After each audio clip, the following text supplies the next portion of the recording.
Hi, I'm Mark, this is On Your Marks Run. Today I'm reviewing the Inov8 X-Talon Ultra 260 version 2 trail shoe.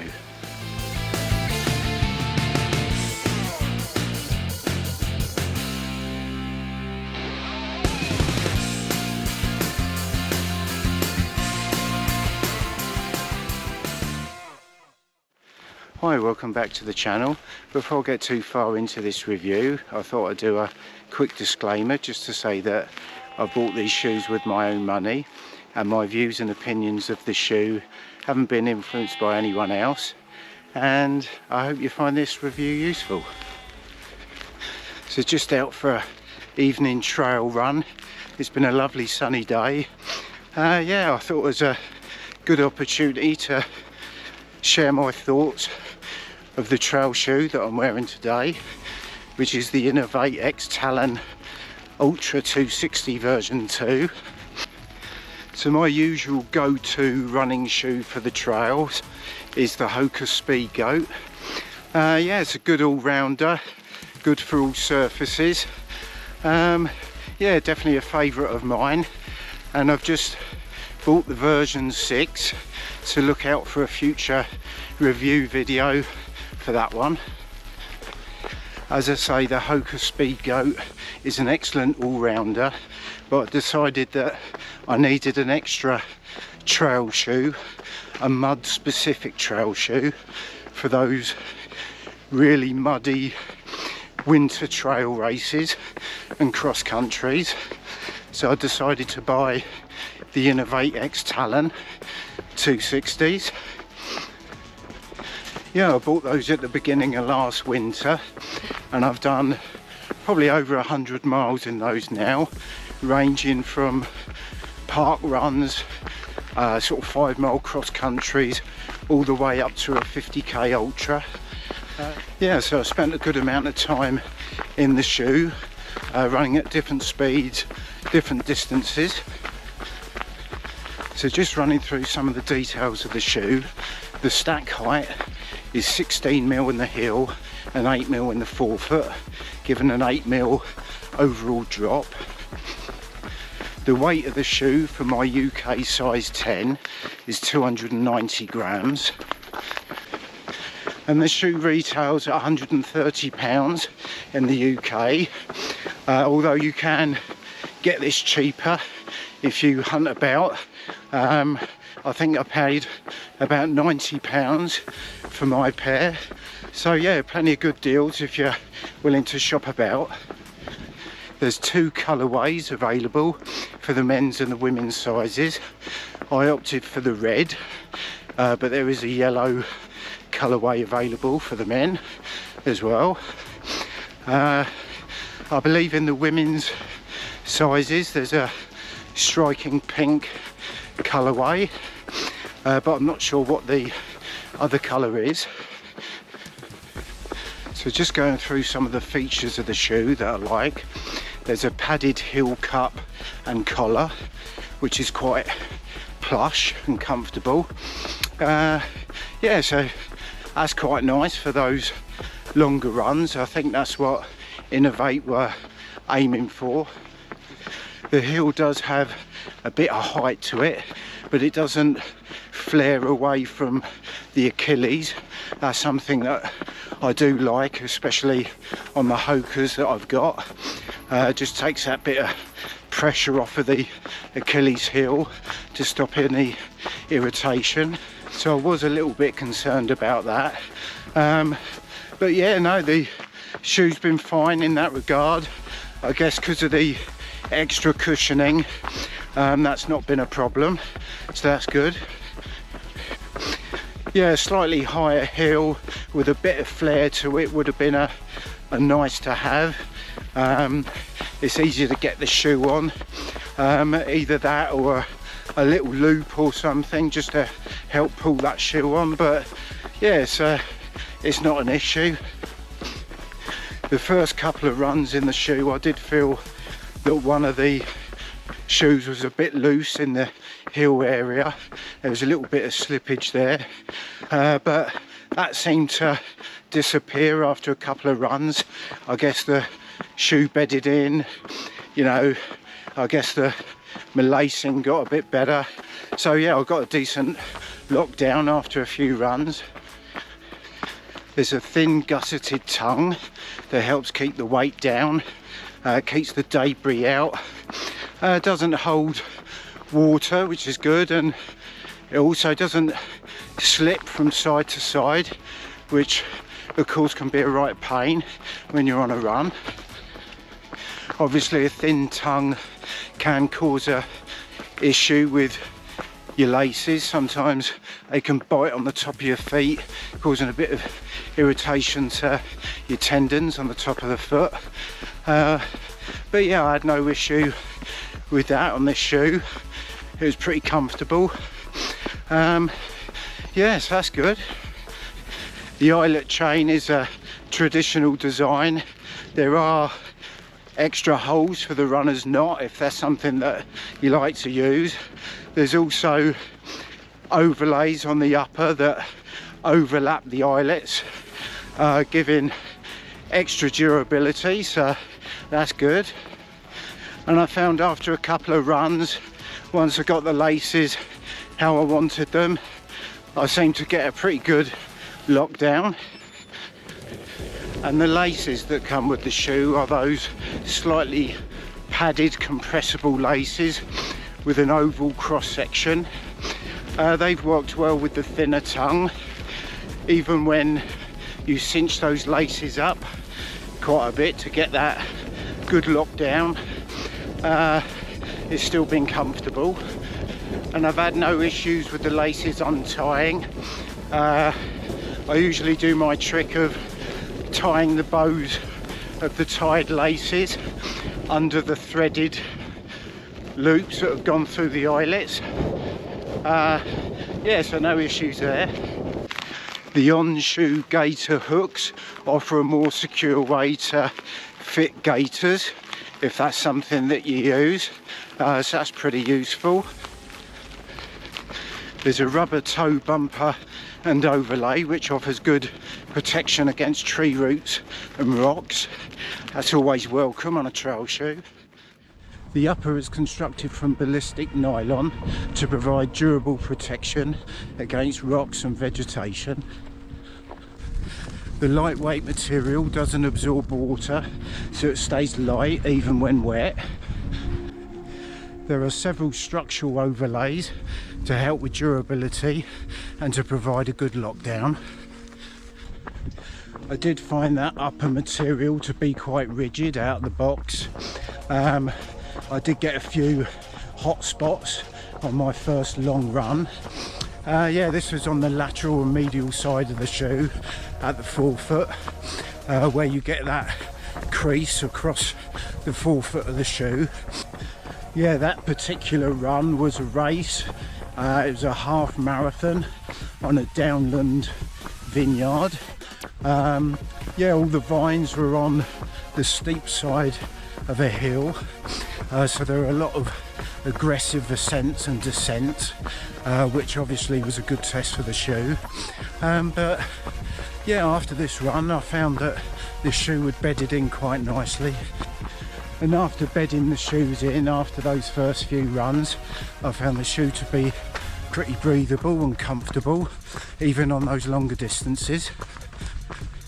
Yeah, and the shoe seems to stay dry for long periods, and when you do go through those deep muddy puddles, they seem to shed the water quite quickly, which is good, because obviously that's extra weight that you don't need.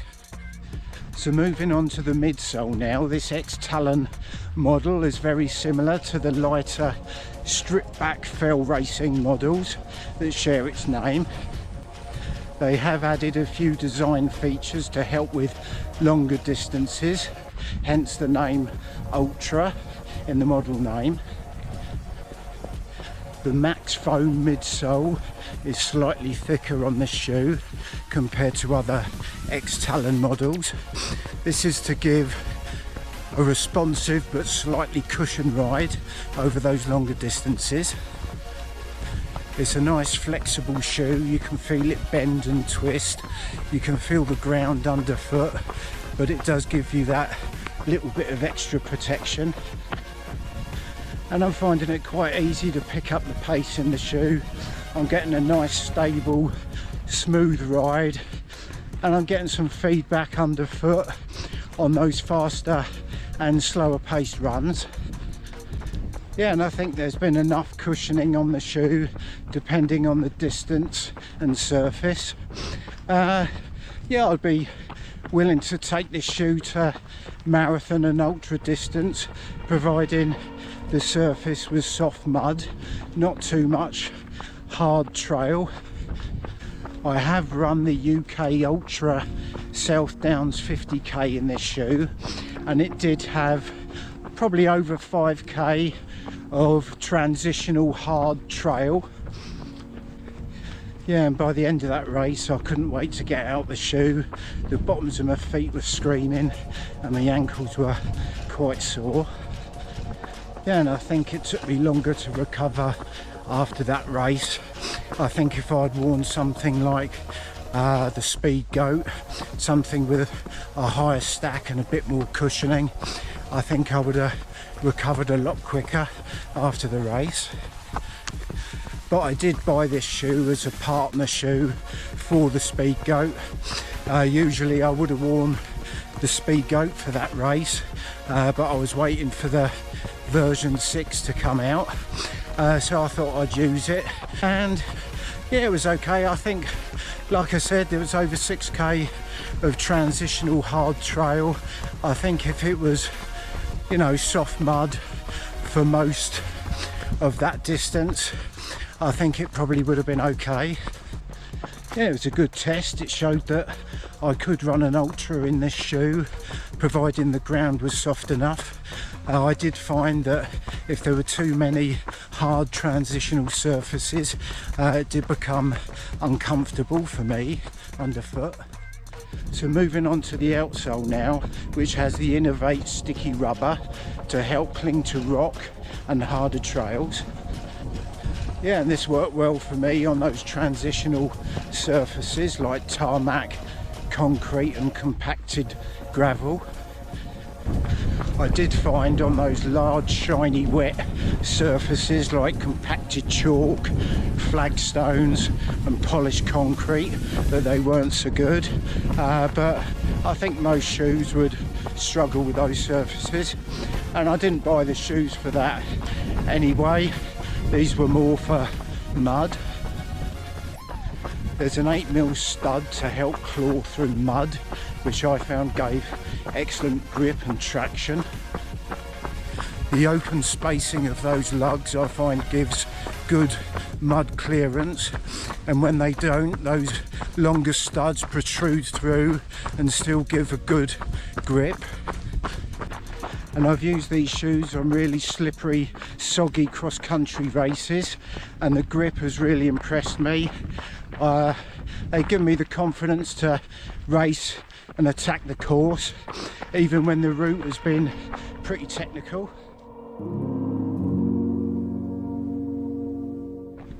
So moving on to the fit of the shoe now. This was something that concerned me as a runner with a wider foot. Yeah, after speaking to friends who have the shoe, I think I've come to the opinion that most shoes from the Inov8 brand seem to be a narrow fit, and looking on the website I couldn't see any shoes that were a wide fit or a 2E size. But then after a bit of research on the Inov8 website, I found that they have their own scaling for the width, and yeah, this ranges from 1 to 5, 1 being the aggressive fit for technical terrain and racing, whereas the 5 is a fit for comfort and distance.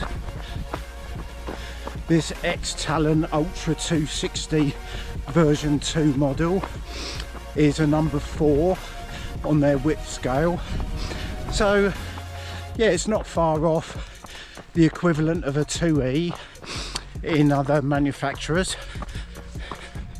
So after that bit of research on the width sizing, I decided to order my usual UK 10, and that arrived, and yeah, I found that that's fitted perfectly. I think that's true to size in the length. I am usually a 10, and the width has turned out to be just right for me. So I'd say this is a good option if you've got a wider foot.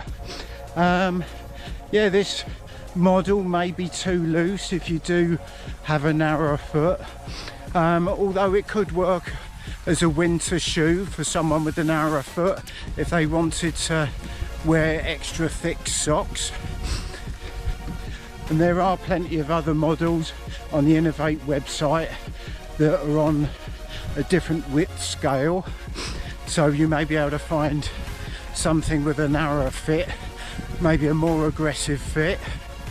I certainly would recommend either going to a shop and trying a few of these on, or maybe order a couple of pairs online if they've got a return policy. Yeah, you can go obviously half a size up, try different models just to get the fit that you need.